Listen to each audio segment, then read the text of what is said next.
나마스테. 환영합니다. 반갑습니다. 저와 인연되는 모든 분들이 샤캬무니 붓다에 의한 이 불교는 결단코 호황된 구복적인 신앙이 아니라 우리의 일상생활 속에 직접적으로 접목되어 있다라는 그 사실을 우리 모두가 깨닫고, 또 우리 모두가 바른 종교관을 가질 수 있기를 간절히 바라는 진산입니다. 지난 샵 2-6에 부처님의 아동기와 관련된 내용을 다시 잠시 좀 보시면, 이 샤캬무니 부처님은 아동기 때 우리와 같은 그런 보편적인 괴로움과 그 고통으로, 즉 다시 말씀드리면 우리 인간들은 보편적으로 더 가지지 못해서 괴로워하고 고통스러워합니다.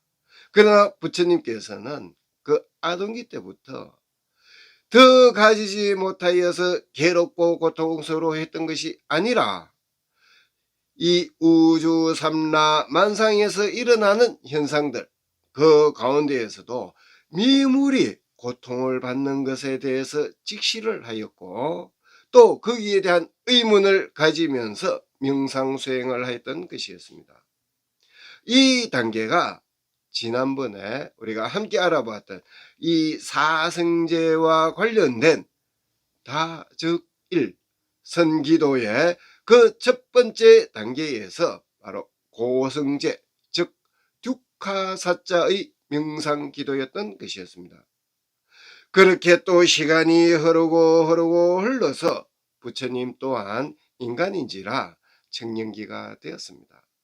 이 청년기에 가장 큰 관건은 무엇일까요? 바로 결혼 문제가 될 것입니다. 자, 그렇다면 부처님은 결혼을 했을까요? 하지 않았을까요?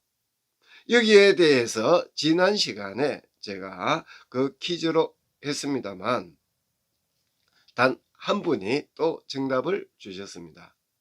예, 정답을 주신 분께 제가 매우 감사한 마음으로 그 약속하였던 선물을 보내드리도록 하겠습니다. 예, 여기에 대한 이 정답부터 먼저 말씀드리면, 부처님은 사촌인 아쇼다라와 결혼을 했습니다. 예, 이 당시 부처님의 나이는 그러면 몇 살이었을까요? 16세였습니다. 아쇼다라 또한 동갑인 16세였습니다. 그런데 사촌하고 결혼을 했다? 이 사촌 간에 결혼을 했다면 우리 입장에서는 이해가 안 되실 것 같습니다. 그래서 조금 더 상세히 설명을 드리면, 유럽에서도 이 왕족은 왕족끼리 결혼을 하는 그런 풍습이 있습니다. 이와 같이 인디아 왕족 또한 그 당시 풍습에 따라서 사촌과 결혼을 하게 됩니다. 이러한 풍습은 현재 일본에서도 왕족은 왕족끼리 또는 어떠한 기득권 세력과 결혼해야지 비로소 그 인정을 받는 풍습이 현재도 여전히 남아 있습니다. 만약 왕족이, 즉 그 일왕의 직계손이 일반인과 결혼을 하게 되면 그 궁성에서 나와야 하고, 또 그 모든 자격과 혜택들이 박탈됩니다. 그리고 일본 국민들, 특히 그 가운데에서도 우경화에 찌들어 있는 이 세력들에게 맹비난을 받는 현상이 지금 현재 이 시간에도 자행되고 있는 현실입니다.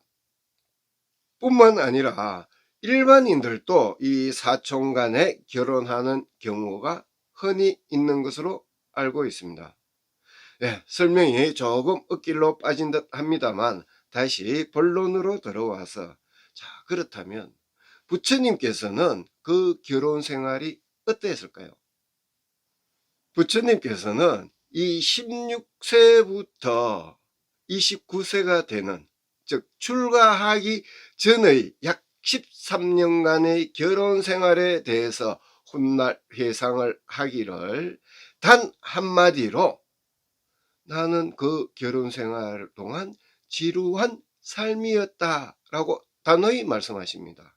이에 대한 그 자세한 내용은 앙구따라 니까야 파트 1 145페이지에 Gradual Sayings, 즉 점진적 명언 그 편의 파트 1 128페이지를 참고 자료로 인용한 나라다의 그 저서 The Buddha His Teachings 7페이지를 보면 혈액께서는 말씀을 하십니다. 나를 위해 지어진 궁궐이 세 곳이 있었는데 그 하나는 추운 계절을 위해서, 그리고 또 다른 하나는 더운 계절을 위해서, 또 하나는 장마철 즉 우기철에 나의 안락함을 위해서 지어졌다라고 언급하고 있습니다. 부처님이 결혼을 해서 얼마나 지루하게 생각하였는가에 대해서 보다 좀 더 구체적으로 보면, 비가 오는 장마철 이 4개월 동안 나는 단 한 번도 밖으로 내려오지 않았고, 그리고 궁궐에서 생활하는 그 기간 동안에 여성 음악가, 즉 무의가 되겠죠. 이 여성 음악가들에게 그 즐거움을 받았다라고 언급하고 있습니다. 즉 매일같이 이 무희들에게 둘러싸여서 음악을 즐기며 호화로운 생활을 했다라는 반증이 되겠습니다. 왜 그랬을까요? 시다타 고타마께서 태어났을 때에 지난 시간에 우리가 함께 알아보았습니다. 부처님의 탄생과 그리고 이름 그 명명식에서 브라민 즉 브라만교의 수행성들은 한결같이 이야기를 했습니다. 이 아기는 장차 출가하여 붓다가 될 것입니다 라고 하였던 예언들 기억이 나실 겁니다. 이때에 아버지 수타타는 자신의 그 왕 자리를 아들이 이어받아 주기를 바랬던 것입니다. 그래서 바깥 세상과 완전히 단절시키고 바깥 세상을 아예 보지 못하게 하면서 그렇게 매일같이 안락한 삶을 살 수 있게끔 하였던 것입니다.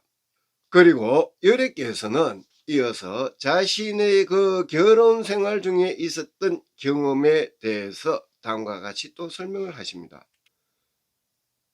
보편적으로 그 다른 사람들의 집에서도 이 새콤한 죽과 그리고 쌀껍질로 만든 음식들을 노비와 일꾼들에게 주듯이 나의 아버지, 즉 왕이죠.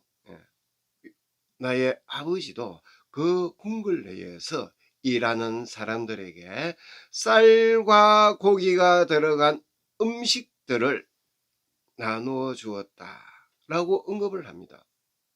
그러나 시다타 고타마는 그 시간이 지나면서 점차 진리를 깨닫게 됩니다. 시다타는 자신을 위해서 일하는 그 일꾼들과 노예들을 보면서 사색적인 천성과 그리고 무한한 동정심으로 인해서 왕궁에서 일시적인 쾌락을 보내는 것에 대해서 허락하지 않았다라고 언급되어 있습니다. 그는 개인적인 어떠한 슬픔은 몰랐습니다. 전혀 생활의 불편함도 몰랐습니다. 그러나 주변 사람들이 고통받는 그 인간성에 대해서 아주 깊은 연민을 느꼈던 것입니다. 여래께서는 이 안락함에 에워싸여진 그 가운데에서 그는 보편적인 슬픔을 깨닫기 시작했던 것입니다. 이러한 결혼생활 중에 그 일화들을 사성제에 의한 다적일선 기도를 이입하여서 재논정하여 보면 샤kyamuni 부다께서는 나름대로 안락한 왕군 생활을 하는 중에 자신의 어떠한 즐거움이나 또는 이익을 위해서가 아닌 이타적인, 즉 타인의 이익을 위한 그러한 고성제와 집성제 단계에서 선수행을 하였다라고 볼 수 있겠습니다.